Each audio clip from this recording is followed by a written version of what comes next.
Ngahi kolo ene kuna o whakahoko ngahi talitali o e hoatani. Hoata whalaite ko eni a hua walo sune uafe maua wha. Kau kei ngahi kolo ko eni whanga o pilo lebu. Halau wawe, kāpeta, pātangata, popua, mo fas mo afi atungi. Ngahi kolo ia e ono kuna ukau mai ki ono teu ai whei ilo o e hoatani. Ko e tu ai polokalama i e miniti ai Konifelenisi. Ko e lotu kamata whakahoko i e whai whekau pule o e wahenga kolomotua te vita whakatahatoa. Ko e lea talitari, ko e whakafonga mi he wahenga. O kuna o whakahoko e talitari o e ahoni. Pea hoko kei e lea wha Konifelenisi ko whai whekau whirimone, hawirimone mei Amerika. Hoko atai e ngahi whakameite o e aho. Pea o ku whiunga pe ia ko e aho mahu inga lahi eni. Tatau te whito ki Senituli o Konifelenisi o e lotu fu tau lahi mo ka whakawhawhau kua whanonga ia mai pea o mai ai ahoni. O ku misi ke whakaukau ai kāinga lotu o e siasi ai ahoni pea whanonga i ki he kahauna. Pea kahiri e ngahi whakameite hoko ai lea Maamaloa i whakahoko pea e Palestini o e siasi. Make anga o e hoa ilo o e ahoni o ku haerea e hau e whanua.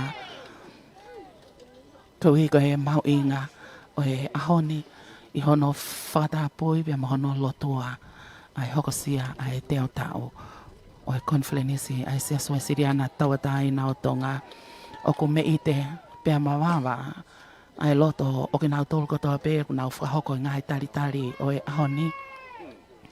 Kau maa ki nau tolu kotoa pe ku nau kau mai mo popo mai i hono sponsor ai ngahi talitali o kei a tāpe ki a te kumotolu hono kotoa. Kau whakata ai whale hau o e whanua. Kau maa ai hou eiki o e whanua. Ai whale lea o Tonga. Kau maa whoke.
To ota ai hau e whanua tamatu i tupo ono.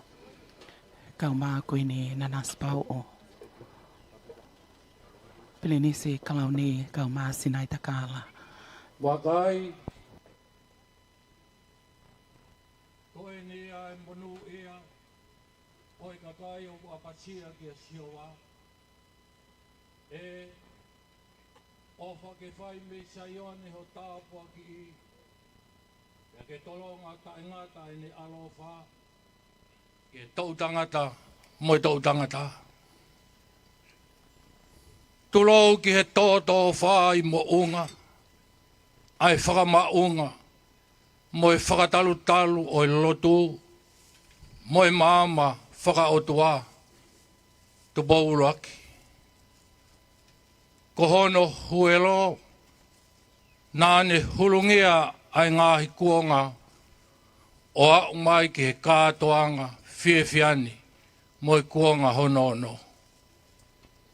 Oi, seuke, hange halolo lelei o ku tawhi hifo he otu mounga hea mone. O ku ne tuwha ki he ngāhi tere a ai hahau o ea hau whano. O pehe ai tāpuaki o Konifelenisi kakato he ahoni. tapu moho afio king du bowono. Koe tu ito tonu pea moi hau o Tonga. Koe lito tāpuha na e polo i ki he taloni o i puleanga moi whanua pea moi lotu. Tāpu mo kuina nas pau koe kuini o Tonga. Tāpu mo Princess Charlotte Mafileo Pilolev tuita. Pilinistu pau toa ulga lala. Mo Princess Sinai takala tuku aho. Mo i tamai ki Pilinisi. Mo Princess i o Tonga mo haa mo he ofo. Tāpu ki he ulu tolu mo haa vaya. Haa havea mo haa ngata. Tāpu ki he wharewhisi. Mo i ngāhi haa kotoa aku whio he pangai o e lotu. Mo unga ki he loto. Ko kore ke hula atu he whatongia o e Konifelenisi kakato. Kau whakahoko atu ai ngāhi whatongia ki hoa tāni. Lotu kamata o e Taumafa e hoa tāni. E whai atu ia e whaifkau te vita whakatahatoa mei Tongatapu. Te rauhiwa, vespetaha, whāngiau, homofuru maua himi. Ke umau haloto maa, haloto ko lanu, fufulu i he taa, ne ringi pe maaku.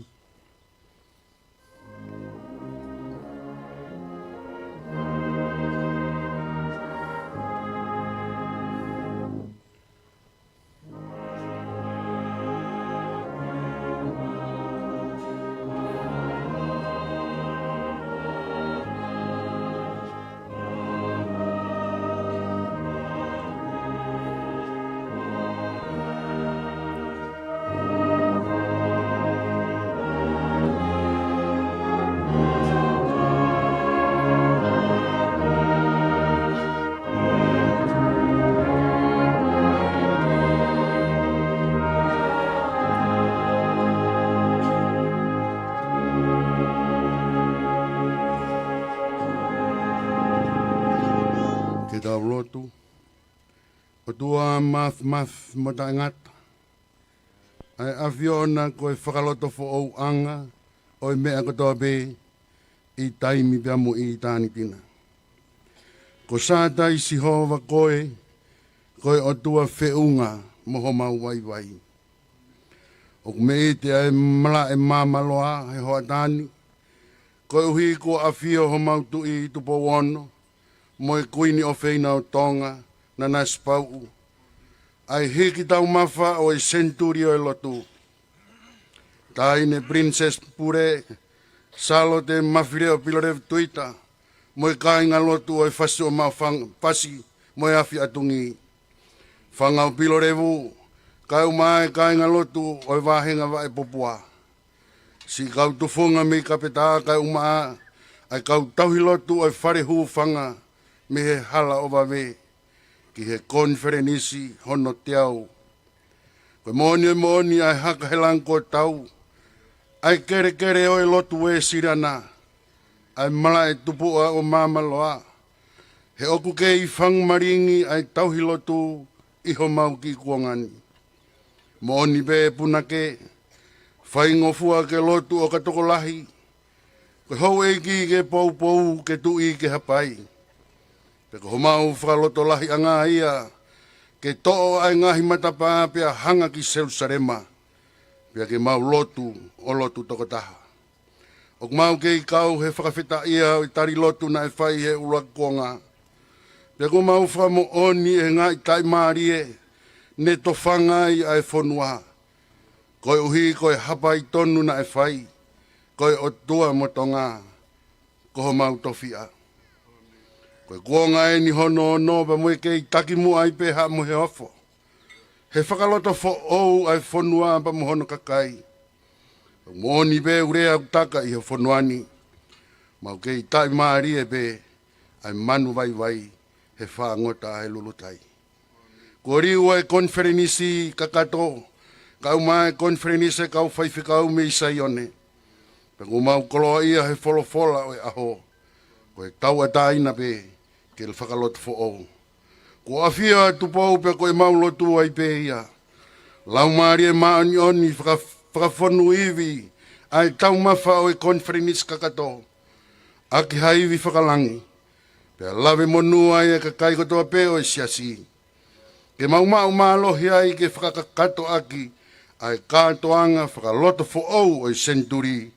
Senituli koea ko mau inasi ai Tonga ihe ahoni. Koe lotu ia Siasi Uesiliana ko mau eiki. Amen. Latu kamata ia whaiwhikau pule wahenga kolomoto a te vita whakatahatoa. Koe lea talitali. Koe whawhisi au e ngahi te pile ilo o e hoatani. Wheitau mawhai ai hau e whanua.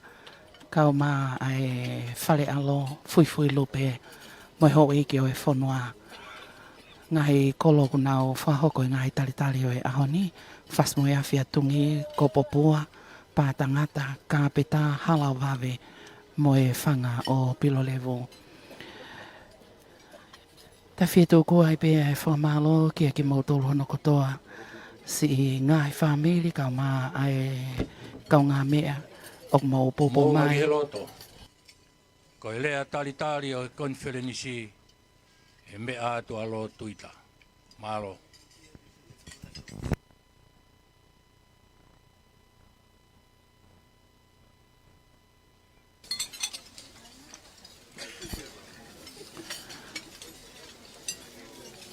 Kau whoki ai whasmoe awhia tungi i talitali o e ahoni. Tapu e o tua ua whio i ho tau lotolotonga. Tapu mo kingi i tupo Hono, ko e hau toka o e o Tonga. Tapu mo e tahine kuini, na na spau o tuku aho. Tapu mo o Princess Pilorevu. Tapu mo e Princess Kalauni, Princess tupo toa ulka alala. Ka maa Princess na itakala, mo na whare. Tapu mo Princessi, uheina e langi. Tapu mo hou eiki. Tapu mo eiki palestini. Mo skei tai lahi. Pe mo hou eiki me mipa o i Konifelenisi kakato. Kau maa ngahi kau mea o i Konifelenisi hono te au. Ai Siasi Uesiliana tauata'i na Tonga. Tapu mo monga ke loto. Kau maa whatongi e loto Tonga mo hamatapure. Ka kou kore ke u tala mo ka pui mua he. Ka ata kia te au ke u whawha ko ngā tahi atu he. Mo whawhufonga a Siasi o whas mo e awhi atungi. Popua, pātangata, kāpeta, hala o wawe, pe mo e whanga o pilo revu. Ai au nau whakahoko ai whei Taumafa o lotu i he hotani. Ko e tau whakahistoria eni, e ko e Konifelenisi hono te au ai Siasi, taulu me he tahiwa ua whaa. Me ia whaiwhekau misa pesi, whaiwhekau sione havea, whaiwhekau se tareki manu, whaiwhekau sau whaupula, mo ki nau tolu na e nima aki he o tua, ke whakatoka mai a hala, o tolonga, ke fōwai a Siasi Uesiliana o Tonga, o a umai ki he ahoni. Ko hai e tai whia, e whaifatongia kua loloa pehe, me he loto whare o sione havea mo la kai, o a umai ke whaifekau toke tā te vita kolo i havea, ka umaas ke i tai lahi, whaifekau ari whiret atiola. O mooni pe a Dr. Wuti, he ne pehe, ko Reverend sione havea, ko tangata loto rerei. Pe koe whahinga loto rerei ko ia, o kei puke ia e ngahi whainga lotu, o nau whakahoko ai whei Taumafa o lotu he hotani. Whina pasia mo e tō wholofola malanga e haue o Tonga kingi tupo Hono. Pe aku whonu mahua ai loto e kau Uesiliana ko toa pē. Ia nau iloi, koe hau toka o Tonga, o ne kei finangalo, ke tauhi e tunga malanga hoko i Siasi, pe au tau Fakafeta'i ai, mo whakatauange, ke hoko atu ai pē, ai pūre aha mo he o fō, i he otu Tonga. Ei paristeni, ka maa mere mo e whamiri, pe pēke skei tairahi, ka maa ai oema mo e whamiri. O ko whakafofo ngātu ai tala monu, i e amanaki ke motataki ai Siasi, i e kamataanga o e teau ka hoko, o tau teu ki he taua ngeau, o e Latu Uesiliana, i he taua noa wano. Be i he mawhatuki pehe a ngahi whatongia o kuhanga mai mei mua. Ko Hono solova a ngā peeni ko whuatuu i he Konifelenisi, ko e tau o e Fakalotofo'ou. He o moni pe ai laua ai apostolo ko Paula, ka ia sisu kalaisa taha, ko matu aki Fakalotofo'ou ia. O hangeha sario te uhila ko whakafo'ou hano misi ni, mohono ngahi kongokonga, ke tukua e lere kohu holo i he tau ngahi whakataha anga, ka e lere moko mo more, pea tau pehe ko toa pe, hange koe whakatangi a saa me, e otua ke whakatupu i a te au a loto maa, mo ke whakafo'ou i a te au, halau maari e tau tuu mau. Pea tau whawha ko ngatahe ki he vani, aki ha Fakalotofo'ou i he tui a manaki mo e ofa. Pea ke kei tonga i pea tonga o tuputupua. Whakatauange, ka tau ka maawai, ofa ke monui ai pe ai funga waka o Siasi Uesiliana tau a taina tonga revereva malanga kau tatau atu he.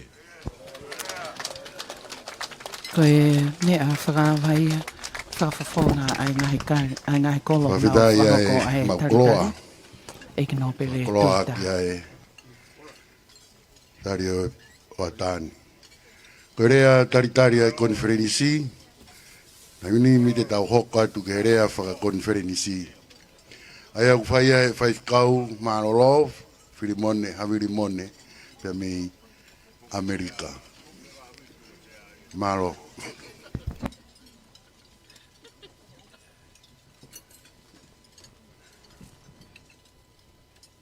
Whatapu ke la hopo i tāniti. Whatapatu ke la e whanua tupo ono. Mai taine kuini na naspau. Whatapatu ka lo tuita.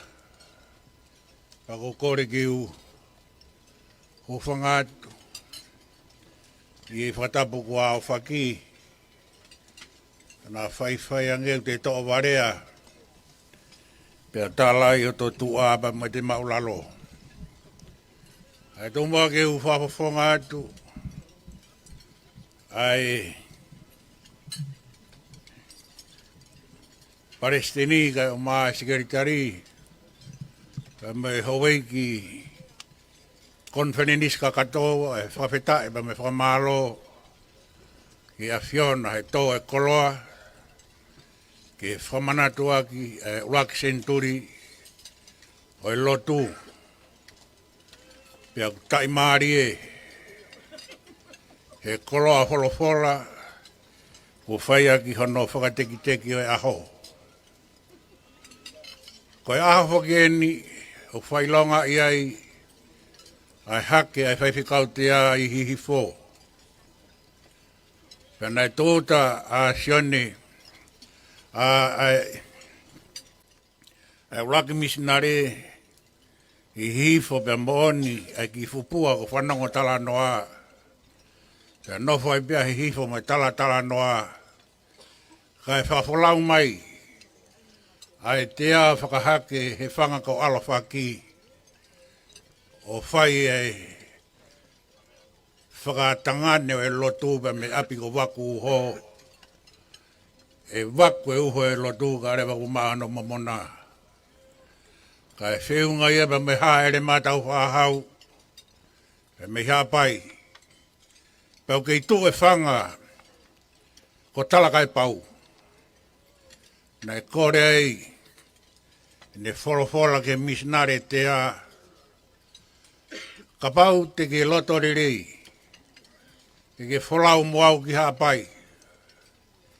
Kau ke fie ma o e wala mau whonua te whaka wala fo'ou koe aho kotoa pē. Te ngahi ho whare. Pea koe loto o hao koreke ki haa whotu. Pea te ukau he taki moa he tari lotu. Pea ka pau te ke whotu pea mai ako te ukau moau i e kau ako. Koe apia ko talakai pau. Pea koe taimina e tūtai. E misnare ki oto hapai. Nane wakai ke konga kere kere. Ai haa e klos wa misteri. Pea langa e whare. Pea koe toa ngai e hau hau. Iene a fio. O maalunga nge tunga malanga hano a fio anga. Pea nane wholofola. I whonuani. Hei kai hasika, hufanga Fakatapu. E Maamaloa ia te au. Ha mo whai mea whōwai. Kai talange whai whikau te a. He hoa whio. Ko au me maha tua whonua. O mau tau. O mau mau ralo. Ka koe o tua koe na ke kore mai ki hoa whotua ke lotu. Yo whonua. Ka hata ki whamore more. O ta mauralo ki taua. Ke o tua eternity. Nā ko kore ki hapai. E Konifelenisi wa Moimoi nei whai ki hapai. Ke ririwang e moa a hingo ai kolosi ko kolosi wa misteri. Ka ui ko kolosi whamoni. He koe whamoni a lang. Koe historia. Pa me uinga kuia i he kautala o e whonua. Koe totaha ia na ne ngau ia Tonga whakaiono pōni. O tau whahau tu pōlaki. Pea koe tō ai wholofola ko ia o hanga he ki Tonga api hihi fō. O whakanofo nofo e whonua. O tua, mo Tonga, Koutofi. Pea whai ai pea moe whaki, moe Moimoi, o e tala. E whai pea me langi. Ai malu i whonua mou kakai. Pea whakahiri o fusi pea moe whuka, ke mahino koe kolose tata o kalaisi, e viringia he tau tangata ke tau tangata. Pea koe whatu whonua ia. O kuhinga ai. Se kuki kai mua. Ka koe ono ua. Na ne hangai o whaki. E taua taina. Na ke wholofola ki ai. E o a whio. Pena e to'o e Hono ki. Ka taua taina e Tonga. Ke ne ngahi to tono whakaitangata. Nai kai tau. Nai whaki. Me he loto whare o i whitona. E tā. Walu noa. Nai awea e ne kore ko uhi. Ko e tā. Walu fitu ni mā. Na ne tohi konistu tau neke oa na lalo awa Tonga kia te whanua muri. Pa ne whakia e whakaukau. Ai taua taina e tangata tonga. Ki hono pure ia. Pea moe ne lotu. Ko whihia anga ia. O e taua taina e lotu ko uhi. E na kei whai e whakaongo. E Konifelenisi astalasia. Pe awea ia ne tohi whakaamu he tawalwalu noa. Ki sinoti lahi na whai e Konifelenisi o astalasia. o kore ke wahe whanua makehe mua tongani ki tawataina. Mea pango, na whihanghanga ia o misinare, o whakatu he misinare taha, na ike ke whakatu koe ni, i e whakawahe whanua, ai wahe ngā tonga. O whehuluna kia e o misinare, o au mai ke tawalu ni ma, pia mokoia no whinangalo, e whakatu e siasi ke tauatai na hange koe konistu tonde, pia whakahuafa e siasi koe ia, koe Siasi Uesiliana tauatai na Tonga. Mea pango, na ko holoni haki whakatokanga, o hangeha whakamalama, ha mea ke lukia. Ka koe whaongo pea e pea wongo, oi aha koe i tahiwa tawalu i he hala tu poua na hoko haka kuinsalo te ke taloni. Pe he tawalu o wana ne eke ki he ke misinare pe ko whe konistu tone koe na whakotua ke siasi i tawalu ni ma. He koe ne awhio i koe hingoa siasi na whakamoni huafa ki ai. Koe Siasi Uesiliana tauatai na Tonga. Kana e fufu e konistu tone, koe hui koe ua e siasi. Pea toki whai e whakataha i palasi, o whakamahino ai, e o mai e tauatai na me kau whakaongo mi Australia, ke whakafofonga pe mi spesi.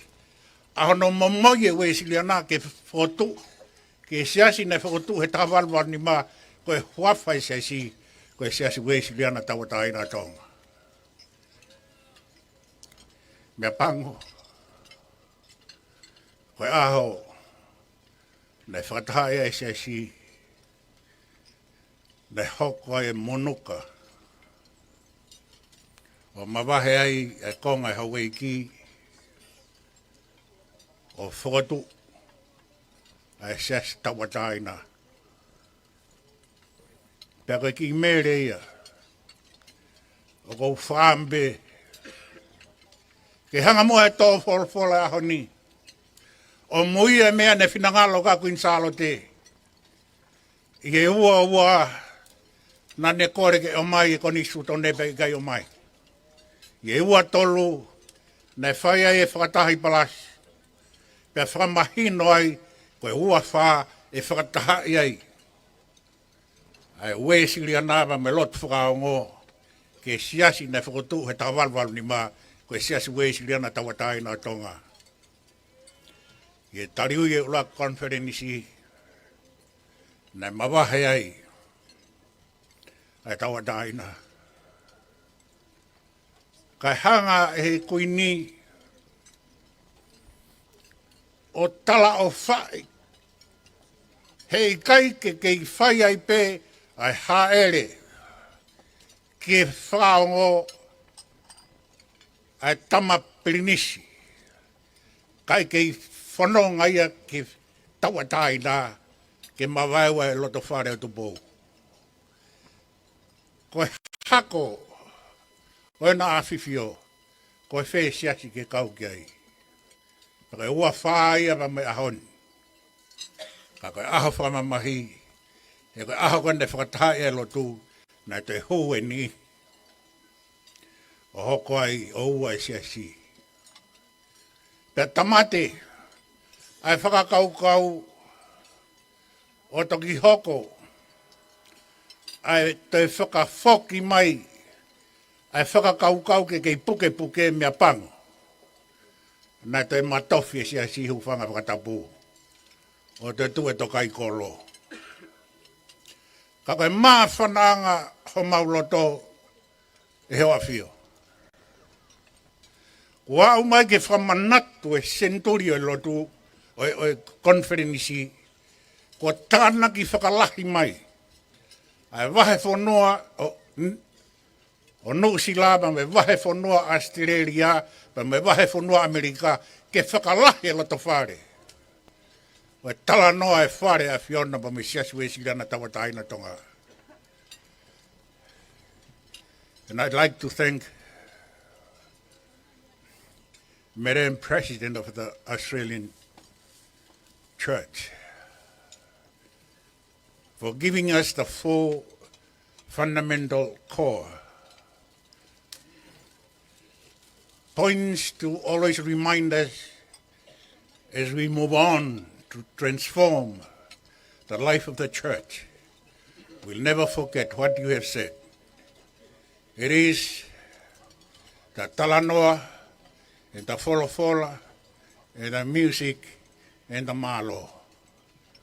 And also the president of the church in New Zealand. We were laughing because you had asked the question of what's right. You talk about the rights of the rules and also the right of the heart. But when you mention about the right of the wife, we were laughing because here in Tonga, most of the anthropologists say that Tonga is a patriarchal society. But for us, we know that it is not, because our wives are the boss in our house. So, Mr. President, thank you very much for giving us an opening at the venue that it is Christ right. As we sojourn in the beginning of the new century, you have challenged us to move on the way of transformation, transforming our life to become like Christ-like. E a whio, Whamaloa atu. Koe tau a tāina. Na ke whailoa, ia ke Senituli koe ni. Ke whiria si su. Ke eiki he siasi. Te maumana tua. Pe te mawhakarei ka mawhangi pununga na maurere me ai. Kai ke ngāwe, e lau maari e mea ke whinangalo ki ai. Ke tau te whoki o whamā opo tau loto whare. Ke whakafou roto. Ke tari a siso. Ke eiki he moui. Fakafeta'i tōko roa. Rewe malanga tau.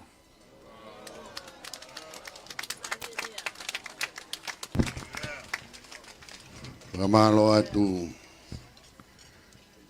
Maunga ke loto, kau ma whatungia, whakakato e whatungia Konifelenisi, tau hoko atu. Kuia i whakameite, koristutuku, ako maalunga ko Tongatapu, na Moimoi mai tahini prinsesi, pilorevu, ke whakakato ai whakameite o e ahoni. Me ukore atu ke kau whakameite, mukatakirewa, tuka tu beha uki miniti ke whakakato ho mou whatongia. Maro.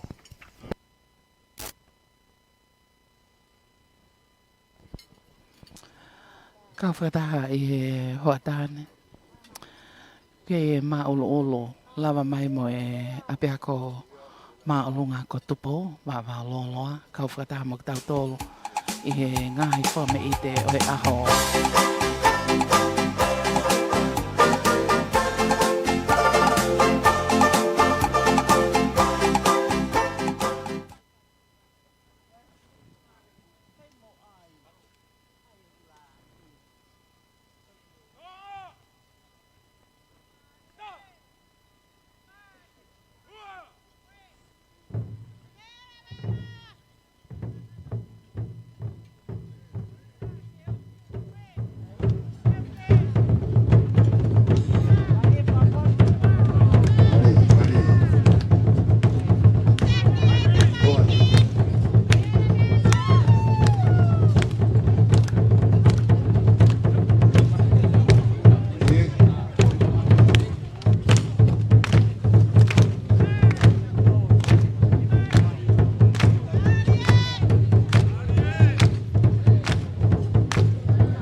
tahine pataloni oe kosa tuku apia ko maalunga ko tupo ko mea mai ki loto ki he whaiva ai apia kone pia nge peko e ngai mea kune whai he ngai taimi pehene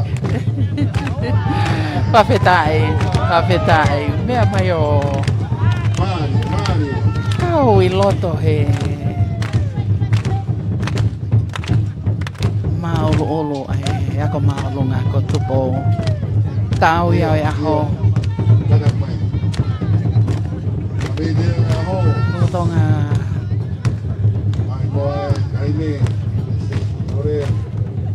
e loto ai hoe ki o e whanua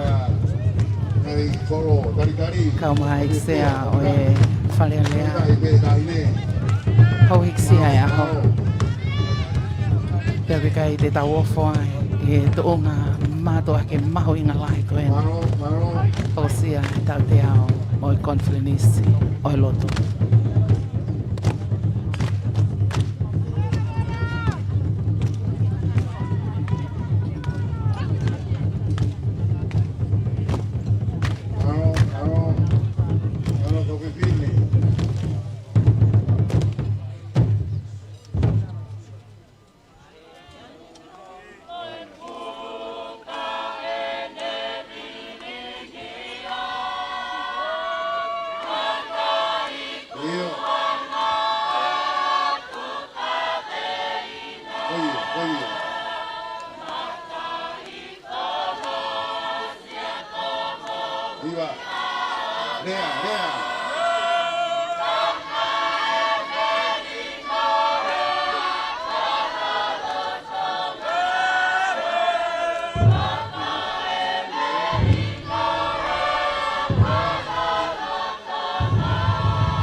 Maamaloa ia, ai ako maamaloa ko tupo wa Maamaloa.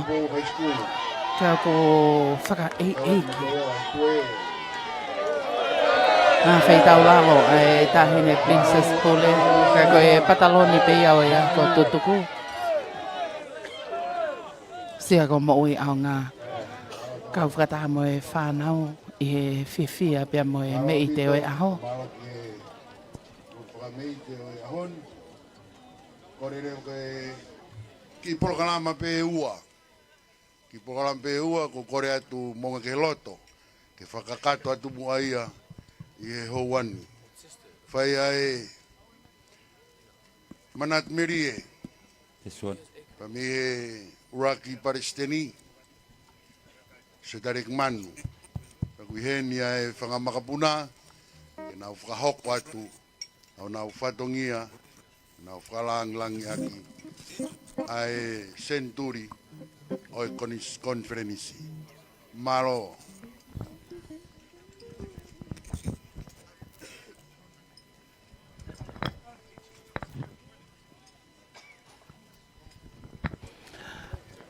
Ka Fakata pe he fifia o e aho. Mo e Maamaloa me he le te o walfitu poine nima e whaema. Pule kau mai tōnga o e kau ngā we. Mō tōl kotoa pe mō popo mai. O atohanga tōno e ngā he polkala mai Konifelenisi kau ai whei Taumafa o e aho. Hiki ai ilo aho eki kau mai ai ho eki Konifelenisi. Whai ai wholani makoeni pe mo e tokoni. Pea o Maamaloa ia o hange ko ia ko ngona e MC o e aho ni. Whai whikau te vita whakatatoa. A Hono o hato e Maamaloa koe ni. O e hoa ilo hoa tā o e whiawhi o e aho ni Maamaloa kia tāwia Siasi tapatou tai palo. Paula whinau taupaki palo. Kau maa seopeni lai sāne tupo ahau palo. Hange koe iau ko tapua i he hauhaonga. O e whalelea o e lotu ka koe Konifelenisi hono tau te au. Koe moko puna tōlu ia o sitaleki manu aia ko Siasi tāwia. Tali wahe tau a Tonga tapatou tai palo. Aia koe moko puna whaia. Whai ai whiwhia mo e me ite o e ahoni. Kai sola taha ia. I e tuk whakaholo mo historia i e whangawaka o e lotu. Pea koe tautai ola o e kohiri lawenga monuai ai whare aho eiki kau mai whangawaka o e lotu. Kau ai Siasi Uesiliana tawatai na o Tonga. Uingai ai wholanima o e ahoni pe au Whakamaloa atu i ho mo sponsor ai whei Taumafa o e hoatani kau mai ai whei ilo mai ho eiki o e whonua. Mea heni ai e pale mea o Tonga kau maa ai nihi me kabineti whale lea o Tonga. O mea heni ai ki kātinali whangawaka o e Siasi Katolika Loma. Pea mōni pe ai tala o e whonua ko e pureanga mo i Siasi. Ka e malohi ha whonua. Whiawhia e kau whewhine. Pea tau pe ia ke pehe. Whiawhia e taha kotoa e ahoni. Ko e talanoa o e kaha ua ko puri au pito ai amui ia.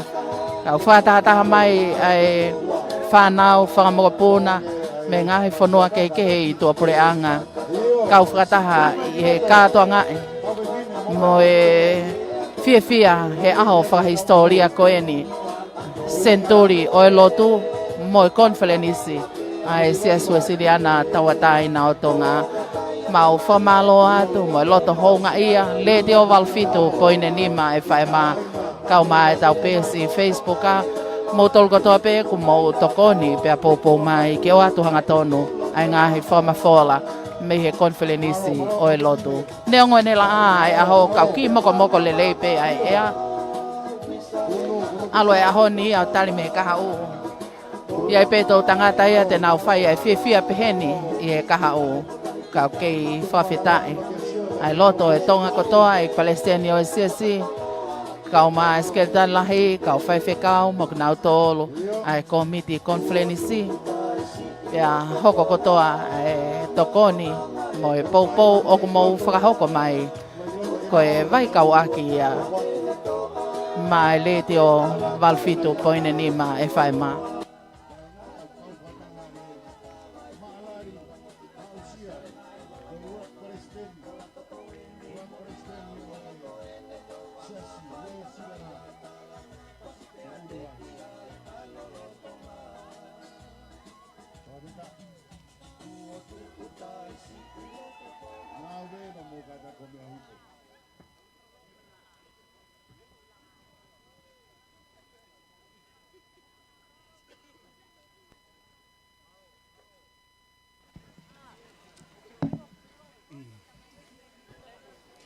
Tap mo tua mafi.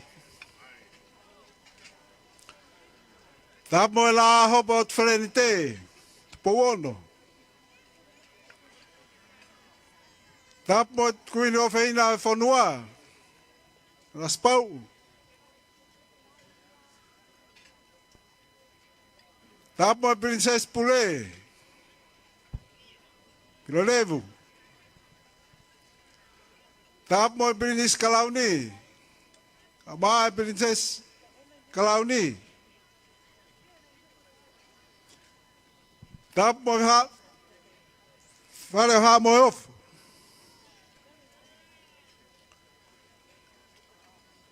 Fatap mo tunga ko to pe ton ke fakatapua. Malai Maamaloa hoatani. Rangata e teo fakitua. Kata mo tuani. Ke whahoko atu e ki whanonga tuani.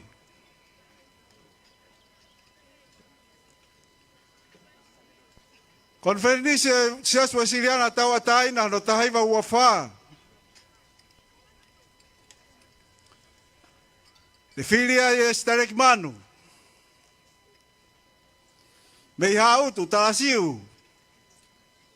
Ka koe whanau tama, loto poha, utulonga a. Ka koe Fakafeta'i e Siasi Taumafa. Ke hoko koe fuafua Palestini. O Siasi Uesiliana Taumafa o Tonga. Pe koe au whai ai e maafana. Tō pere nuku. Nuku'alofa. Au mai whaamiri. Kau pe au whakalau maari e tahaiwa ua whaa. Kua anu mai ai e whakamonga puna. Wau mai ki hea honi. Pe ko mau fo tunga aia. O ke ha mea ma. Neongo na kakapa e loto ke fetu mo mahina. Ka koe wala ena motua ha utu. Koe ne whakahoko atu.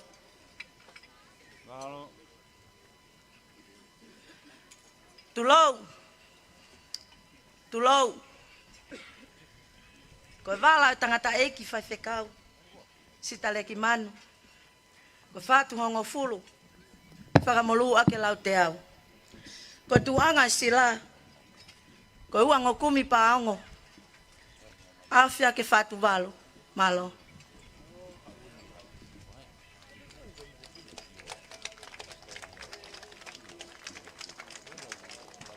Koe sila au kukuku mai he ki family. Banga tahakiri ua mano. Kua ke atu ke Siasi. Ha mea e aonga ki ai. Tua au whatu.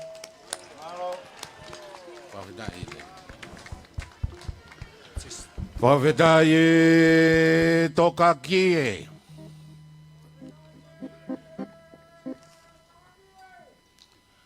Fakafeta'i lalanga kie.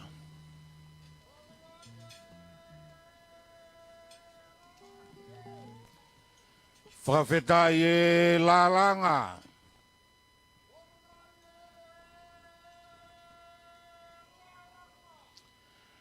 Fakafeta'i e kokaanga.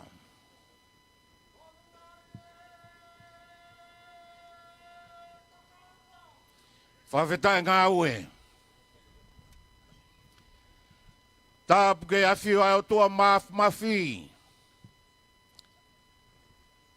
I e pangai o e lotu. Api ko Maamaloa. Tāpu atu ki o mo a whiwhio. King tupo wono. Tahine kuini. Tāpu atu ki a Pirinis tupo toa Nuku'alofa. Hamaf.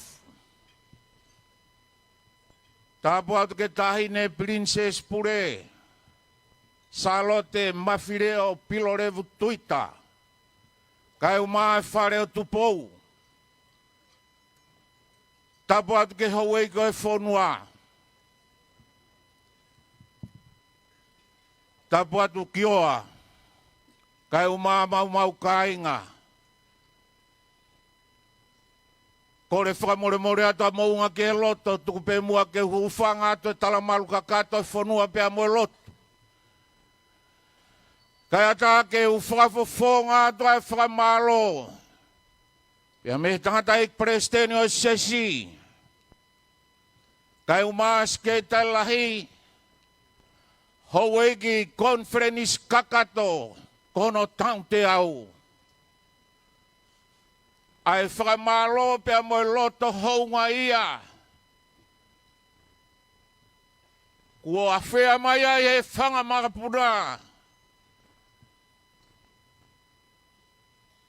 Ai uruaki mama na e whakatok he loto whare o Siasi Uesiliana. Oku hounga ia. Ki e loto whare o Konifelenisi. Ke whakamahino. Ai tataki na e whai mei ane afi. Na e kei mua pea e lotu. Kana e tuu e ako kono poupoua. Lato ai e mama. Hulungi ai e whonua. Tatala e pouri. Ilo ke o tua. Whamalo atu. Kioa.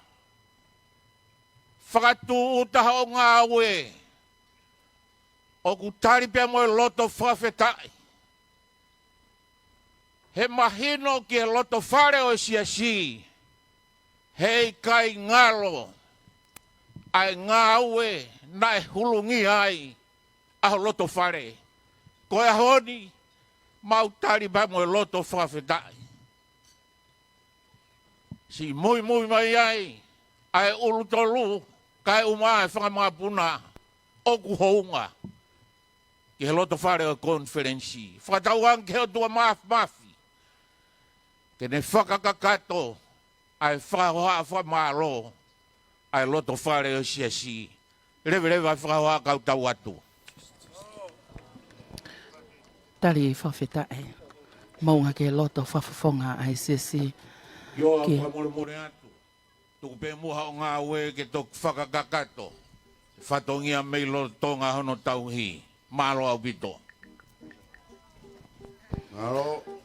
Whakato o ta ai whiawhia pia moe ngā ue koe ni tautahi wa ua wha whanonga mai ke ahoni.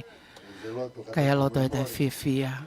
Fuafua Palestina o e Siasi Uesiliana tawatai na o Tonga. Stale ki mana.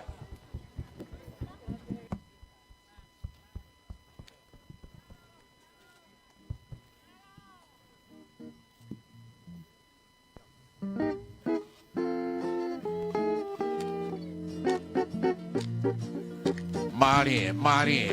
Alo Mongeloto toi beki fatongia tapu. Kakato e fatongia ao. Tuk mai pia kufenga mari. Teu Tongatapu masilu pe kaya tape tonu pe tulungo moho oe pamba baba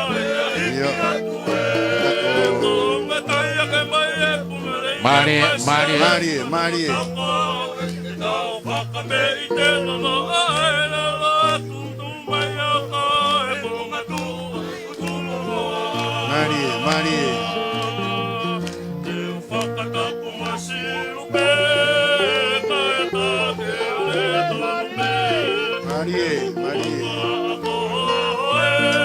Maro mafana. Maro.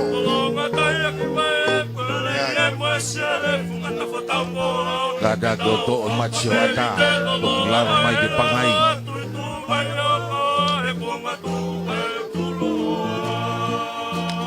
Kada goto macho ata. Apa bagi mahina tere papalang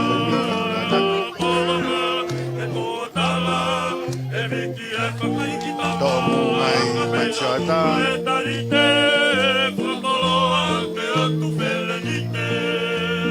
Io. Marie.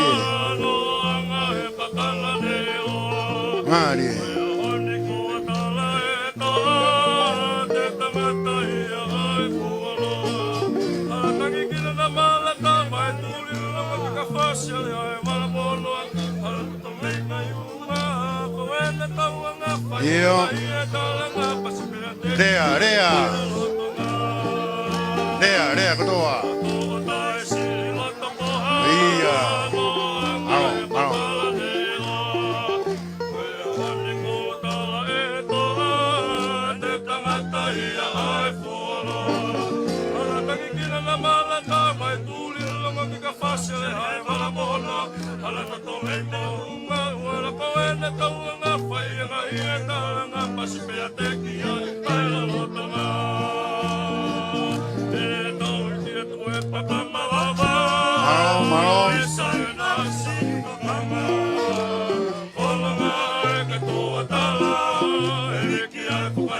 Aro. Marie.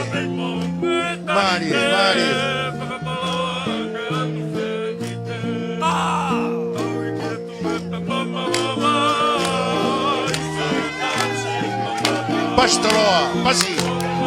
Io.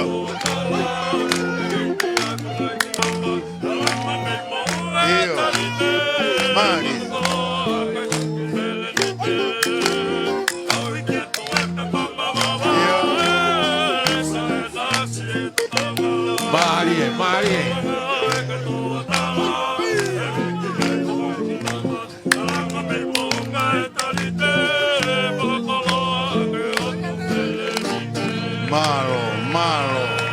Malo aupito. Malo aupito Mongeloto.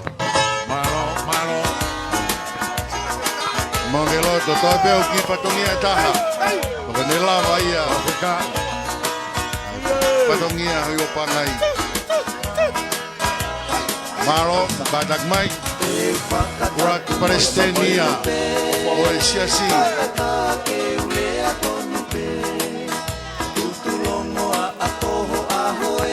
Maro, kata kau kami amu kata ko.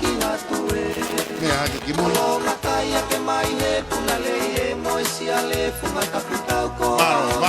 Maro, vai patongia. Lang ya ho. Kau bevine. Mari. Maro, kau bevine. Maro. Fakatapu moisi ilope. Kai atake ulea tonupe.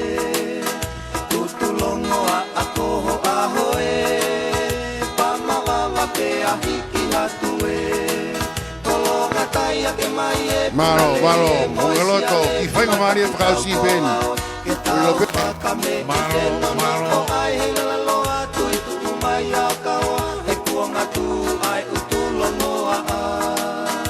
Mo kaka veo to mai. Tau ia tue pe pama baba. Bisa hena atisi ete tokama. Kolonga eke tu otala. Malo. Maro.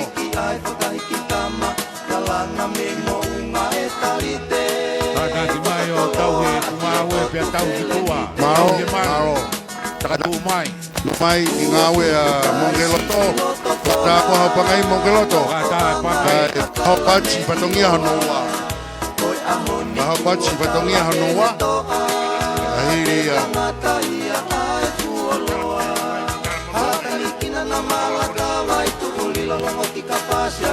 Taumafa kau tangata. E mau ngawe ke tau tua ka tāpangai.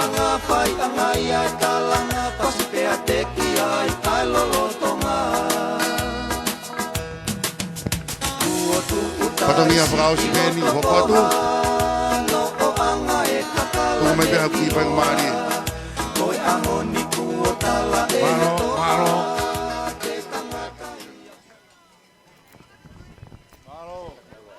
O malo mongkelo tu lava pa ko ikuna urak presteni. Tu be mo ke fakahoko te ki tala monu ko ni na fakahoko mai mi siasi katolika ani afi. Na foaki mai pa ngai ta mano ko hui ko ka toanga. Ka mo ko ia pega ko siasi tonga. Kristo done na wompa mo pa ngai ta mano ke fakakato ke fatungia. Malo abit. Malo kata ke ulaki ngawe ke tau hiki tua ka tāpangai ka hoko mai.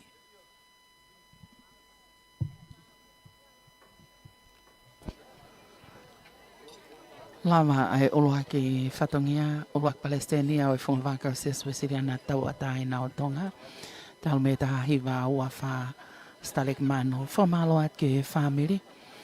Tuku au mai i whongwaka o i loto pia ku kaimeri ai whanua o tupo moho iki. Kau maha ai Siasi Uesiliana Taumafa na o Tonga. Pia ku tapai kina e ngahi mea ofa o whaka o mai me he ngahi whongwaka ki he pia tau tui o ko hoko kotoa pe ai whanau mo i whangamoko puna. O ko nao tuku au mai ki he ahoni. O ko lawe koloa ai whanua. Ai pole anga ka o mai ngahi whangawaka kotoa. Ka mai ngahi siasi whanu kotoa pe. Ko Maamaloa ai ki a tāwia siausi tapatou tai palo. Paula whinau tau paki palo. Siopen ilaisane tupo ahau palo. Mahino pe tuk whaholo pe mo e whamatala ai historia o e whanonga mai ai family koe ni. Koe na whae koe mokopuna tōluia o Staleki Mano. Ai a ko siausi, tāwia siausi, tari vai tau a Tonga palo. Tapatou tai palo koe mokopuna whae kai te tau ofo. Pea o koe kai te tau kai sola kia te tau tō. Malo e fiaskoi. Te wato e whatongia e Palestini o e Siasi. E mau kawa o ko to atu peia e foha o e Palestini lotu havia. Tau moa e aho. Hau e whanua. Kau maa ai tahine kuini. Fale alo. Moi fui lupe alo to palasi. Hau e ki oi whanua. Ai pare mea kau mai kau taki oi pule anga.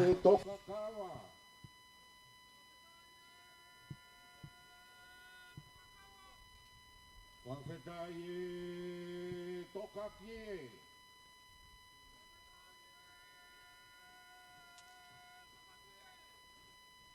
Fakafeta'i lalanga.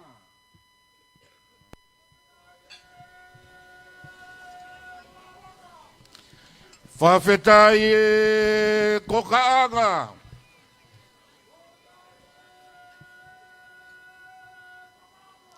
Fakafeta'i ngawe.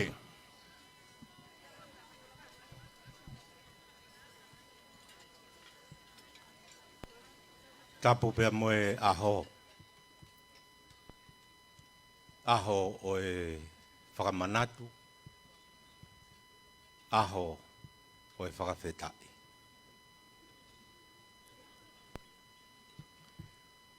Tulou atu moe ngahi tala o e apini. Api tupua o e lotu moe ako. Pea kou tulou atu moe pangai o tupou. Kai maa haofanga o e Konifelenisi kakato. Kai lafolalo atu o e ku Tongatapu. ki he tangata malanga o e katoanga. Kai umaa aho kau tokoni i he o wau malanga o e aho.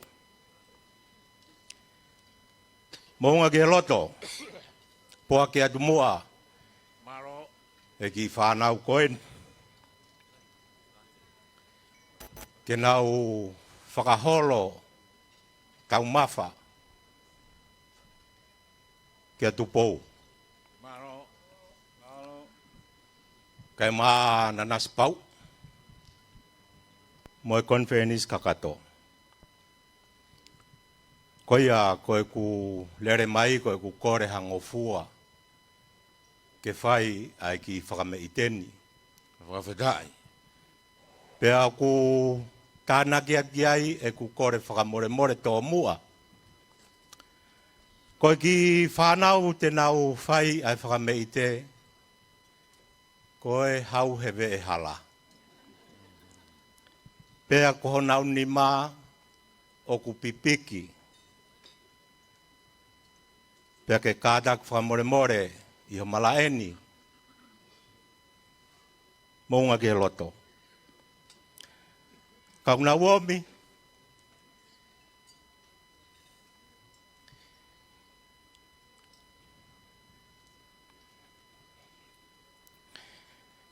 Ke whakasino.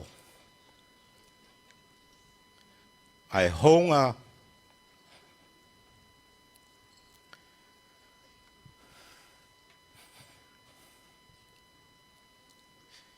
Ke tek mautol.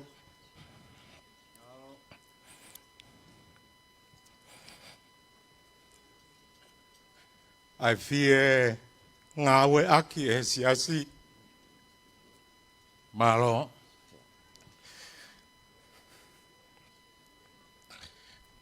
Ho mau whamiri ve hala. Ho ki whanau ni mounga kuke loto. Te kia me sia. Ka ku whakateki ki nau tolu. Aki ai ngahi hingoa. O e tau tangata e tolu. Ko hingoa e taha ko unga te ahavea. Maamaloa. Ko hingoa e taha ko laka i havea. Pea ko hingoa e taha ko maa ata havea. Maamaloa. Ko laka i ko tau tangata i e mau kui.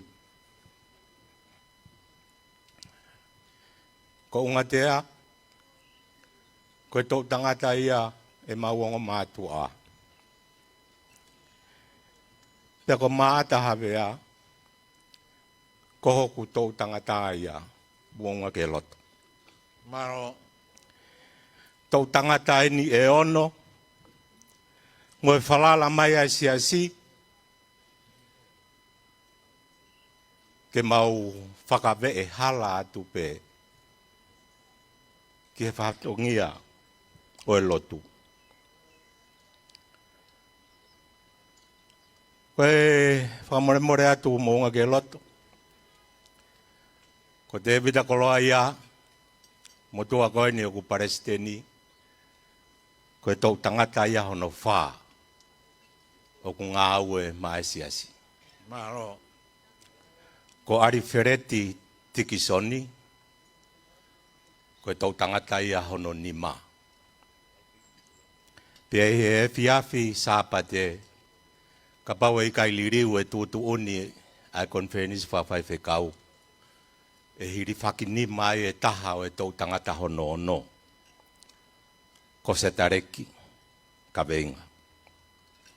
Tau tangata e ono, o e mātua, mo e whine mātua, nā nau ofa he lotu, pia nau mate aki e Siasi Uesiliana tau ataina, pia moe ako. Tau tangata ai be e ono, na e ofa ai ai siasi ia tek mau tolu, pia aku mau koloa ia, he hau o lotu. Koia tu mai mua whainga maarie ke whakame i te whanauni ia tau toki hoko atu Maamaloa. Alo, Maamaloa tu mongelo to koi kau talunga en. Nau me atu. Me rewa. Hoko atu be. Whameite ka tuk whakakatok whatungia. Malo. Ai fasi. Alo mono kau tula fare. Marie.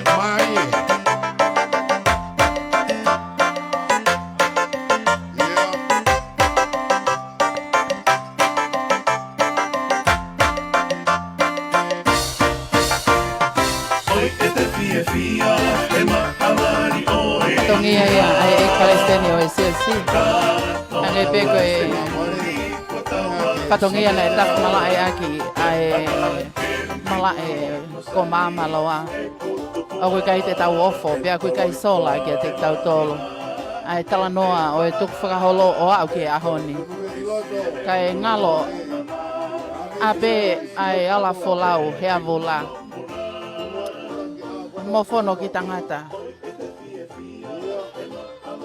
Malahi ai sispako ai ek Palestini o Siasi ka uma Hono hoa pe ki ongo tofi ai ua ko Fakalotofo'ou aki ai loto fale o ek Palestini o Siasi ka uma mele havea popo ke ai to nga o family mok na tolu kulava me ngai fetu keke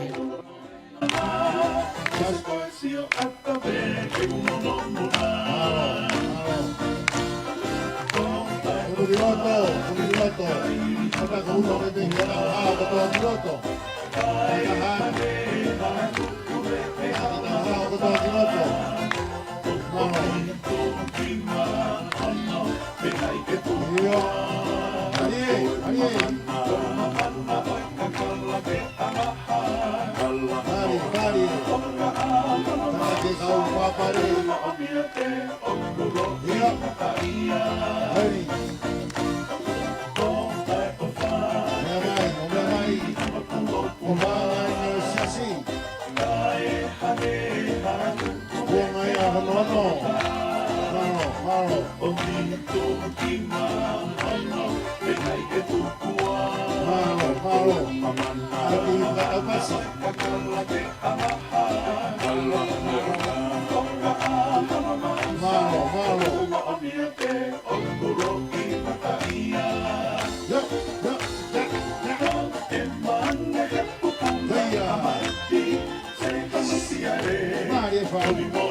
Nuku'alofa mai.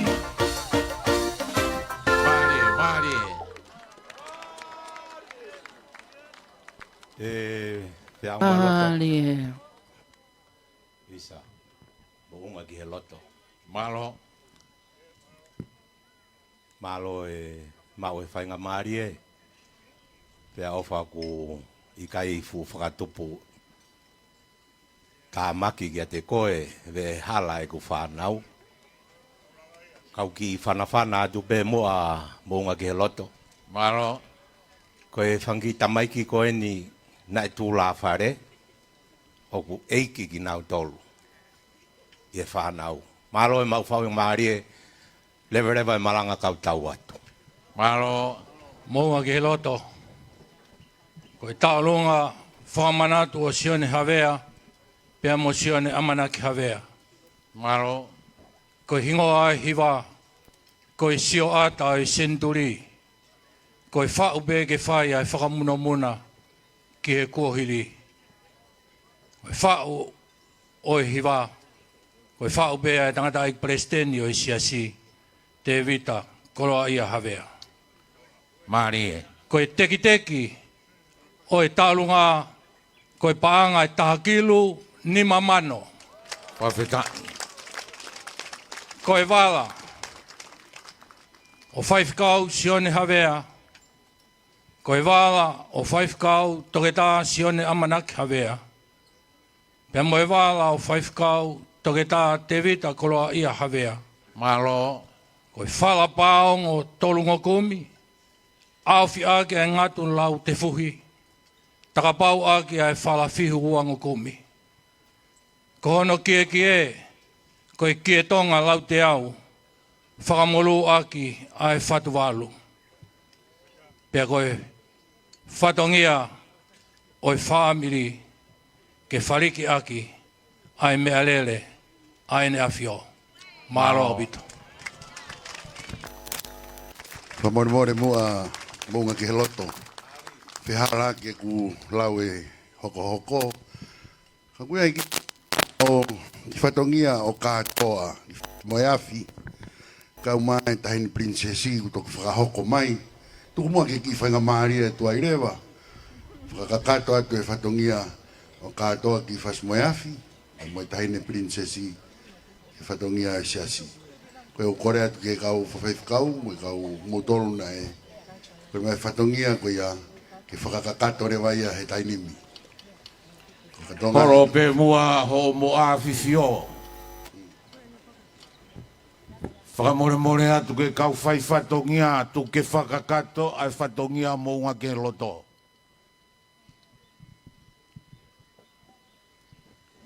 Tapu ke awhia o tua mafi.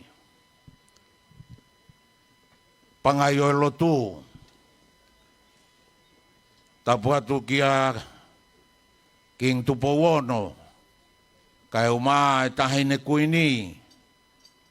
Kuinanas pau. Pea moe whare o tupou. Kua au whaki ai tala whakatapu. Tupe mua kia mounga ke he loto ke whakakakato. Ai whatongia whakamalo. Ai toa ko hangai toke lau.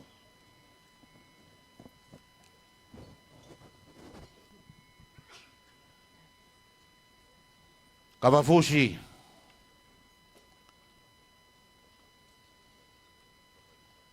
Kai o maha toka rikawa. O ku hounga au pito i he ahoni. Ai whatongia. O ke liu lalo ai. Pea moe kakai na e takiama i he loto whare o e lotu. Ka mou whai ai hapai nima ke whakakoloa tō wholofola o e ahoni. O kufofonga poto maupe ai loto whare o e lotu ko ngā ue ai kakai whakapoto poto. Tokai riukawa. Hei kai ke lawa mounga ke loto ke whakatatau ai hapai ni mako mou whai mai. O makatunga e whakananiwi kua mou whai he loto whare e loto. Nai mahino e tai maria e loto whare o siasi. Talu me tuku whakaholo. Koe ahoni, mou kei hoko atu pe ahono tauhi. Koe whakakoloa o e ahoni ke tō wholofola. Ko mou whai pia mei sai o ne. O Fakafeta'i ai e loto e Konifelenisi. Whakamore atu.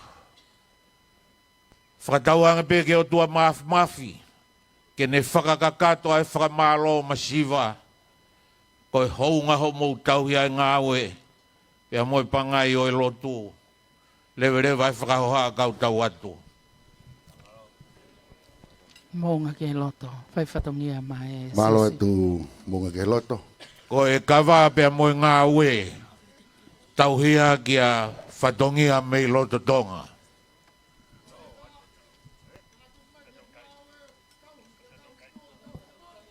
Malo, katak mai kau siya tautai, kau mai koris katupou, whakakato ang whatongia koen, Hono feitu. Pamanmore pe, monga ke loto, kai whakakato tai mo e whatongia, oe, katoa ki whasmoe afi, kau mai, taine princesi, roreu, I he houani. Malo.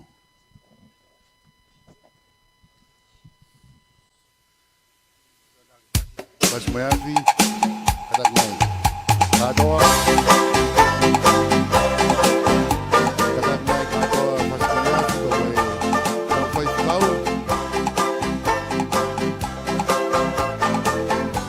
Mau Moimoi e taine princesi, e kainga lotu e whasmoe afi e kungi. Kau mai whai whikau, ko te vita palu, nau kau whataha mai, I ki hala whanonga, o e kāinga lotu o whasimoe a whiatungi.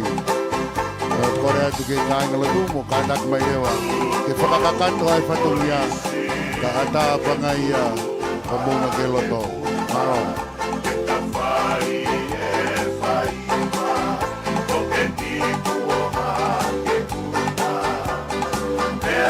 Katak mai, unu mai me kiloto, Ibange pe taimi, mukanak. Katak mai, Ibange taimi, Maamaloa, ai whatongia ai ahon. Maro.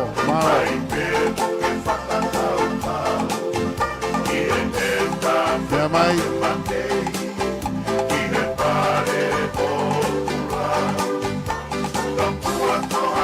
Maro, whasmoe afi.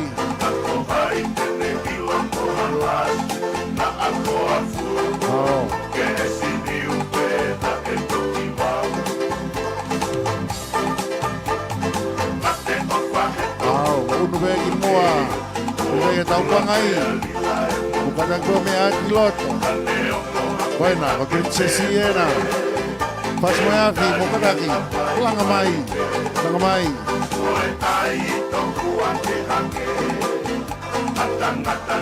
Maro. Iyo.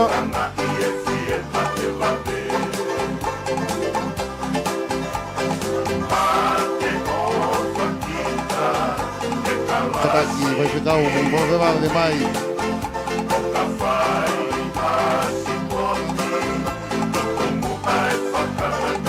Langa mai.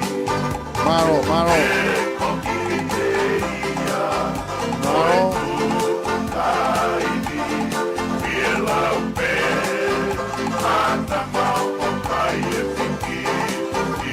Kainga loto whasmoe afi.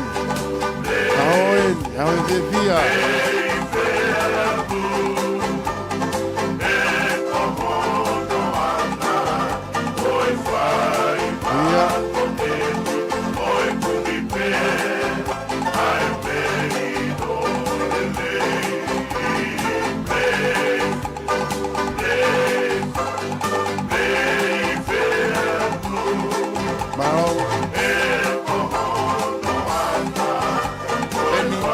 Penny.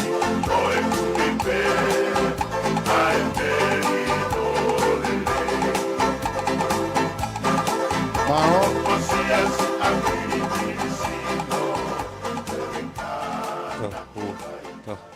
Malo. Tapu ki he la hopo ono I kuonga. Ene a fio tupo ono. Koi hau o Tonga. Tapu ke taine kuini. Nanas pau. Watapu atu prinis kalaun. Ka koi pauloto. Oi fonua. Watapu atu. Ke taine prinsesi pure. Fofonga ki e ulu te fua.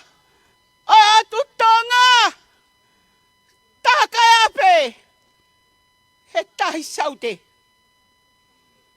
Watapu atu. Princess Kalauni. Princess Ofeina.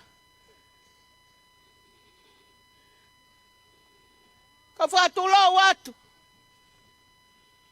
Ka whakamole iau. Ngai tunga kotoa kutala Fakatapua. Kau Fakafeta'i ke otua mafi. Hene taki mari e mai. E hala whanonga. O tau kawai he malari. Oi ahoni mohono mahuinga. Whai e tau whanonga. Tau tuuta mai ke Senituli e Konifelenisi. Tau mai ana honge whaingata. Ai hala whanonga. Kako e tau kau. He whakataha moe. Koto whakakoloa. I kai hale e moua. Whamole atu. Koe mua wala e ahoni. Koe wala e tahi ne princess pure. Malo. Kie feitu una. Palestini mo Konifelenisi kakato. Fakafeta'i. Tau kakapa. Hokuloto koe. Ke uvete hifo. Ai otu. Pelenite. Pehe. Ke feit. Utuwai. Mo sipi tangata. Amafua lele. Mo toloa.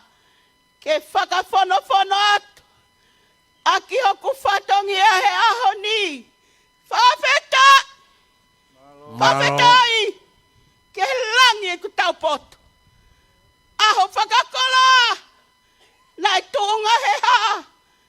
He kelesi. Mo tau whala. Aho koen.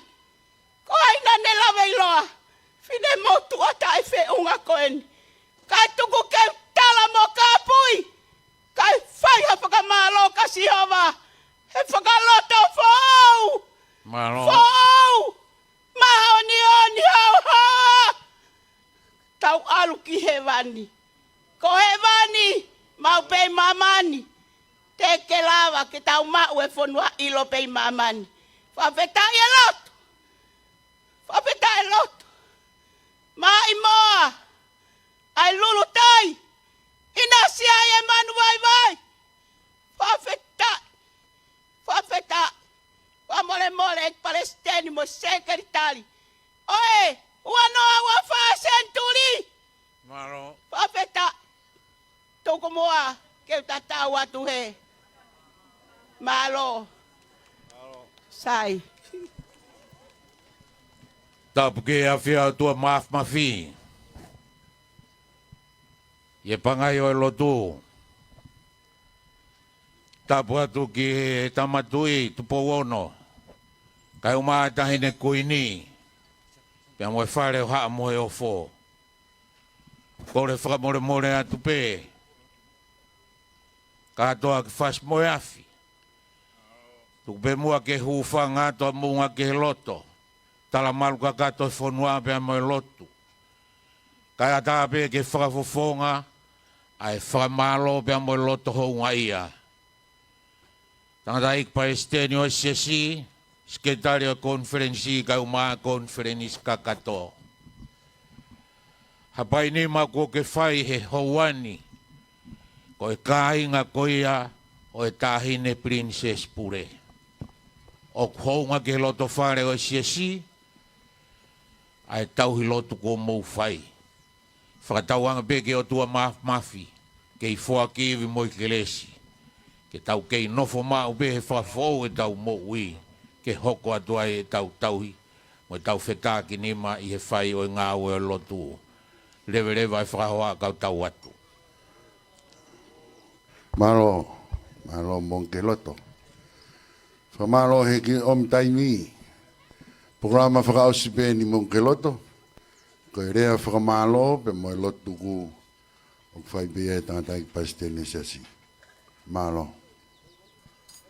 Tapu ki he a whia o tua mawhi. Tapu o tua mawhi whio. Ma e whare o tupo Moimoi off.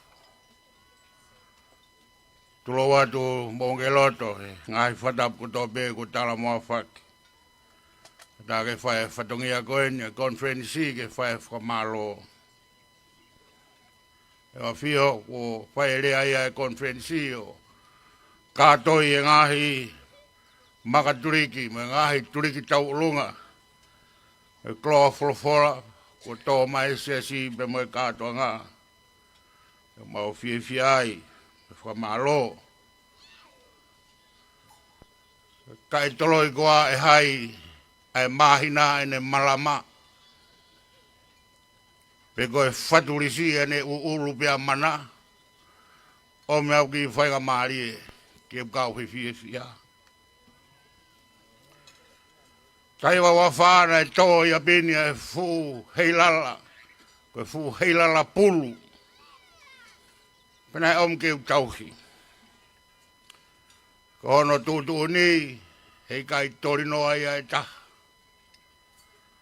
He ko iako kai poto Hono tori e heilala pulu, tene momos e ia ai matai heilala.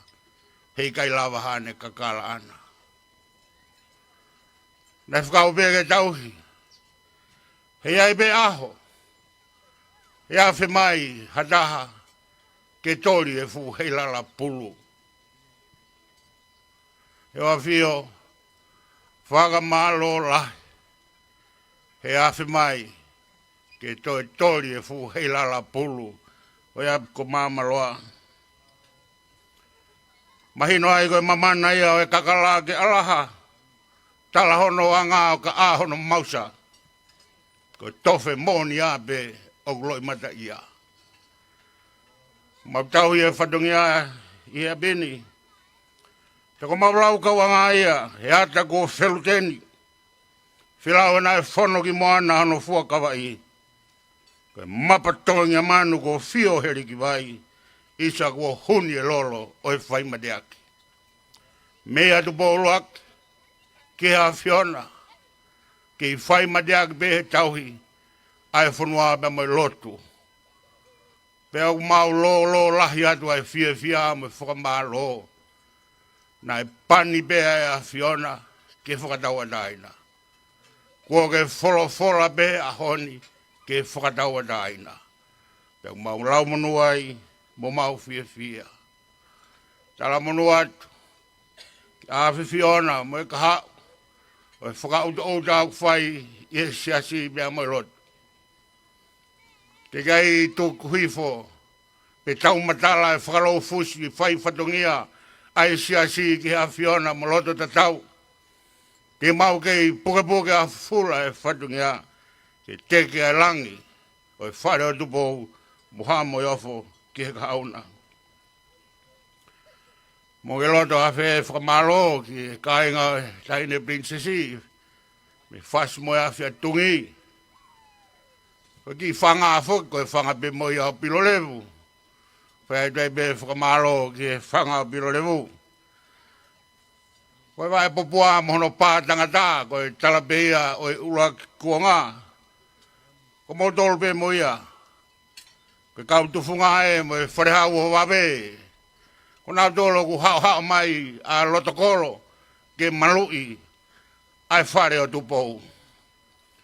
Me he pātangata ke whara wawe ke whanga o pilorivu ke whas moe a whi. Ko Whakamalo atu. Tuha pe aho ia ke mohi ke Taumafa tupou. Ke malo e whai whatongia ke whakafunga ia e Konifelenisi. Ko tau e langi a aho he wholofora. Mo whinangalo tupou ke lotu ke tau. Hake ko lea ko fai he fai whakau Maamaloa ko tauhi kia sisu. Ko ofalai atu abito ke Moldolu ko fai hapai Moldolu mo wafe mai. Ko tali ai whiraulau ko fai he konferensi tauanga mea dua mafi kene whakamonuia ki tau dolu ko tope.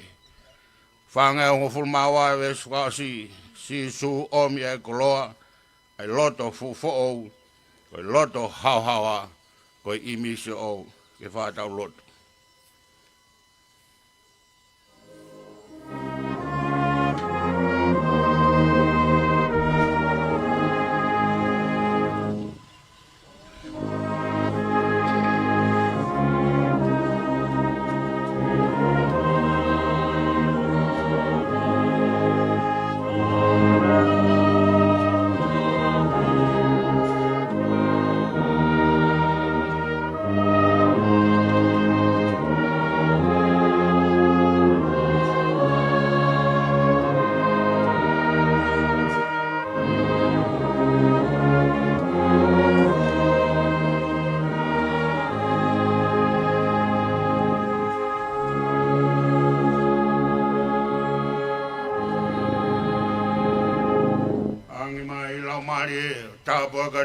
Hono fare.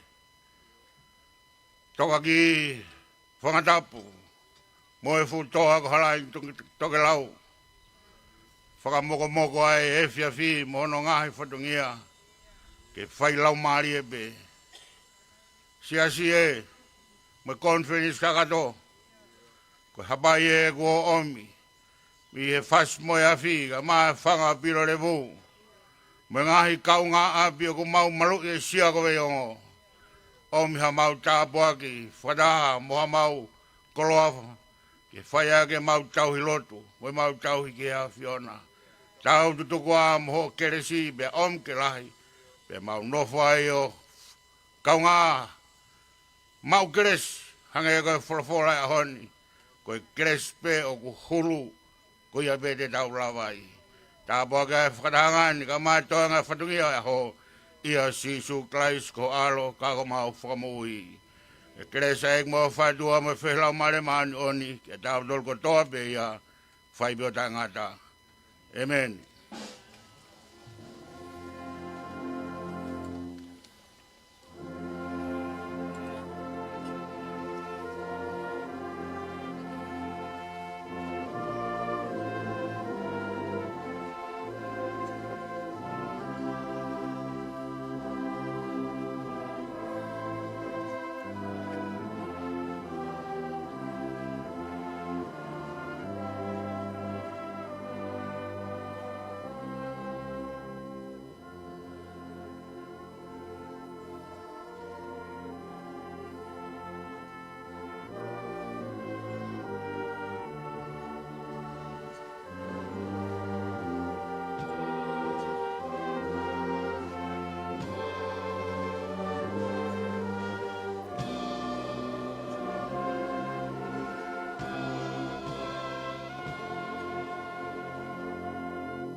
Kake koe kakato e whatongia o e hoatane talo me ane uho ina swatahi o no maunga kelesi ko e tō wholofola malanga ai hau e whanua. Whai ai whai Taumafa o e aho ko hui ko e awhio heni ai hau e whanua ka o maa ai tahine kuini mo e whale o ha mo e ofo. Hou eki o e whanua ka o take loto. Pea kau whakatahai mo ngāhi whāmeri nā nau kamatai mai ai whongawaka o Siasi Uesiliana tauatai na o Tonga o au mai ki he ahoni. Pea ku whiawhia ia e loto ata mai lau marie o e Tonga kotoa pe. Pea nā mo e whongawakani Siasi Uesiliana tauatai na o Tonga ke Fakafeta'i ke eiki whakaikuna e aho mahu inga koe ni. Ka koe e aho na e whakatapui pea lotua ai mahu inga. O e tau te au, o e whanonga mai o e Konifelenisi. E Maamaloa e pēke a te kumotolu kotoa, ai kau sponsor O ko mo wala ni mamai fo ke ngahi ofa. Ko hi ko e fo ma fola hanga tonu o atu he ngalo ia ka mai tau pes Facebook a ke nas ko toa e kakayo e fonua mo tol ko toa me ngai fonua i toa pleanga mau Maamaloa atu ke te mo tol Oksana Tatafu ki San Francisco Amerika. Maamaloa atu mo honga ia la baby a mata chiunia mori ke apiko pene riki Palo Alto California. Maamaloa ke funga vei mumoni live stream ki Redwood City ki California Amerika. Pe ke popunga lose o evangelio ki o Kalani New Zealand. Maamaloa atu ki a te vita mafle o fifita. Mokeasi fifita ki New Zealand.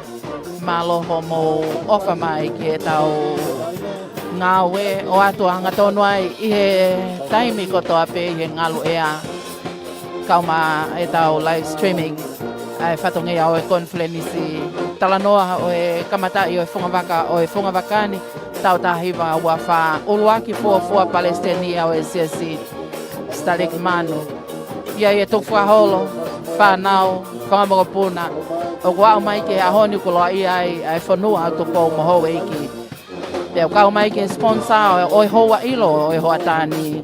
Maamaloa ke tamia siausi tapato tai palo. Paula finau taupaki palo. Siopen ilaisane tupo ahau palo. Te ange koe talanoa o historia mo e tuk whaholo. Koe na whae koe mokopuna toluia o setaleki mano aia ko siausi tamia siausi. Tari vahe tau a Tonga tapato tai palo. Aia koe mokopuna whaia. Maamaloa atu mo loto honga ia la. Mei he pule kau mai ko to e kau ngā o e whareni. Malo mo ofa mai mo e popo mai. O atu hanga tonu ai. Kai te mau tatau atu. E tau to e kau whakataka pe i e hoa e whiawhio e ahoni. Mei he whale lotu Senituli. Kau whai whatongi atu mei he mala e Maamaloa. Whaita ko pita takapua kau maari pate kisina. Toka ngai e tau letio mo live streaming. Ko tupo lea ko au Naomi mo nia takapua. Tau tok whelongo ake anayang. Tau whoki heke studio Maamaloa.